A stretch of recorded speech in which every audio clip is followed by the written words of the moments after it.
Welcome to the lab. Welcome to the lab. Welcome to the lab. Welcome to the lab. Welcome to the lab. Welcome to the lab. Welcome to the lab.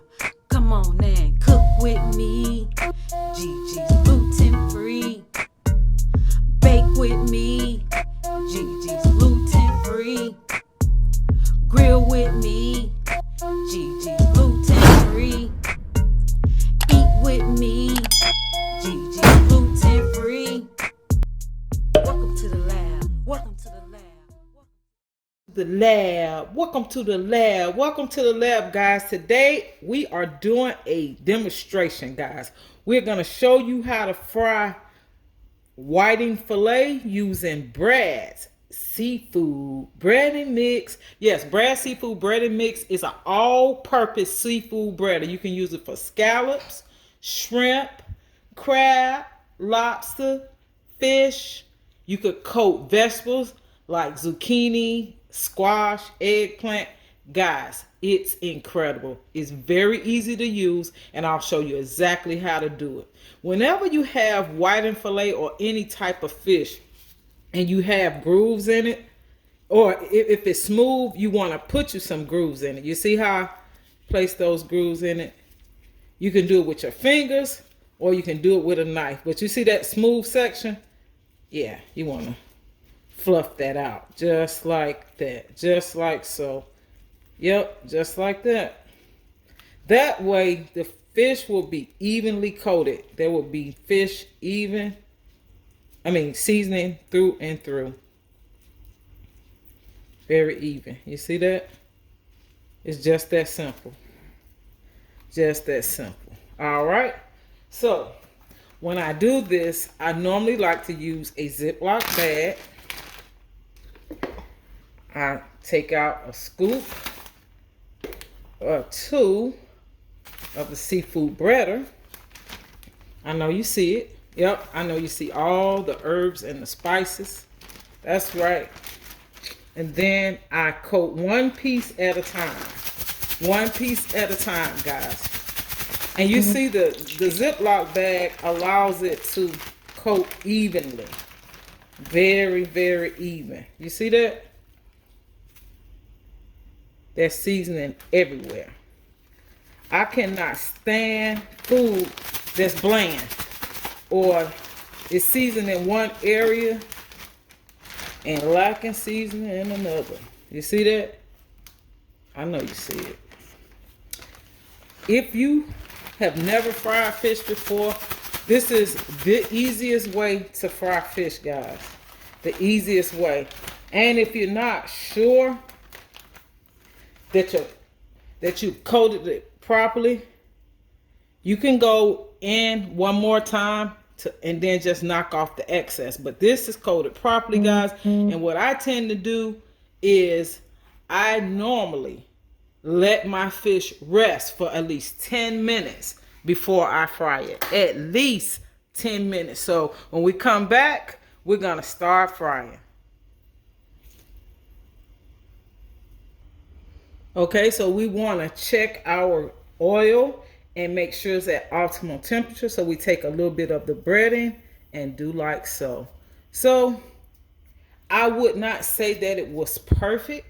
So we can turn it up just a tad because you don't want the grease to be cold because then the fish will not cook evenly. But I do want to show it to you so you can see when we let the fish rest. That was for 10 minutes. We put it in the fridge. It's evenly coated from end to end, from tip to tip. You see that? I know you see it. I know you see it. When we come back, we're going to start frying. Okay, guys, we have removed our fish from the fridge. We let it rest for 10 minutes, and it's evenly coated from tip to tip. You see that on all three pieces. That way we can ensure that our fish will be seasoned from in every bite. So we're going to test our oil to make sure it's ready. Oh yes, and it's perfect. So you just want to take your time and put each piece in. That's one.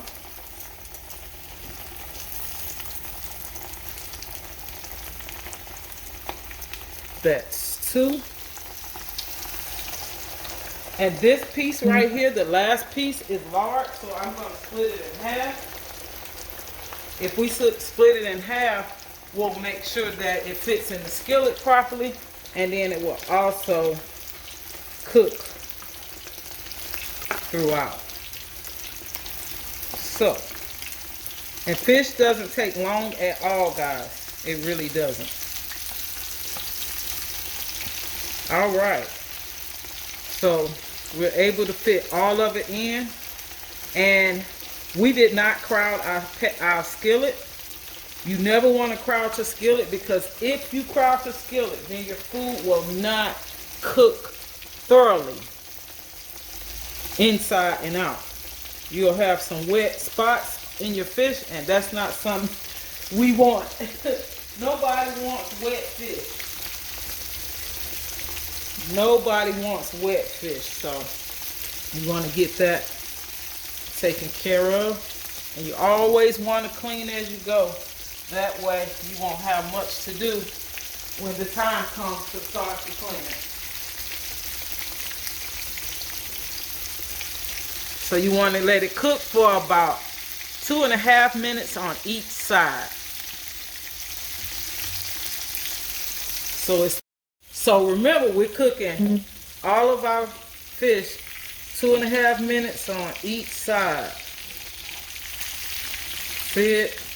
I know you see it. Oh yes. Oh yes. That's what we do. 2.5 minutes on each side for optimal temperature inside and out. You don't want your fish to be wet, so you make sure you cook it evenly on both sides. You always want your fish to drain, guys, so you want to put it on a wire rack, or place maybe some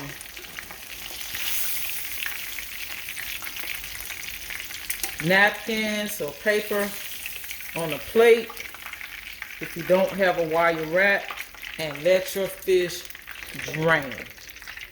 That's what you want to do, guys. When we come back, I'll show you the finished product.